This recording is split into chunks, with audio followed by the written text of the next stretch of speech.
New at 6, legal concerns tonight about all the publicity surrounding the Atatiana Jefferson murder. A judge assigned to the case has already ordered attorneys not to talk about the case. The order issued as demonstrations are going to be happening in dozens of cities across the country tonight, all connected to this case.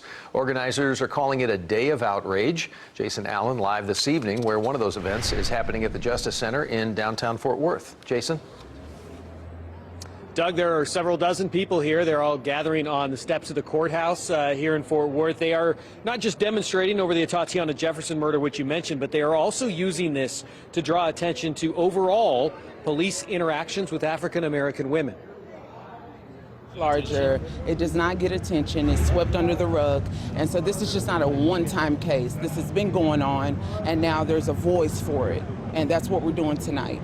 It is continued events like this one, more than 2 weeks after Jefferson's death at the hands of former officer Aaron Dean, that has the judge in the case already putting restrictions on anyone connected with it. Judge David Hagerman wrote in an order, the court finds there's a possibility that jurors may be inadvertently exposed to prejudicial publicity if an order restricting publicity is not entered in this case. So he has restricted anyone connected with the case from talking about expected testimony that may come up, and if it's reliable. No one's supposed to talk about statements Dean has made or not made. Talking about the evidence is off limits, and so are any opinions on guilt or innocence. The restrictions appear to mirror almost word for word the restrictions put in place by Judge Tammy Kemp in the Amber Geiger trial in Dallas.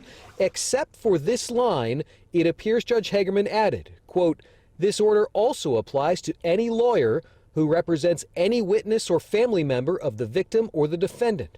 That would appear to be a reference to the Jefferson family attorneys who were also involved in the case involving Geiger. And that would be Lee Merritt, who is here tonight, and I spoke to him, and he told me that he just found out about this gag order, so anything he was planning to say tonight, he is not now, and neither is one of the sisters of Atatiana Jefferson, who is here as well. Seeing restrictions like this even before an indictment is unusual, court observers tell me. They also say this is probably the most high-profile case that this judge has handled before. Live in Fort Worth tonight, Jason Allen, CBS 11 News.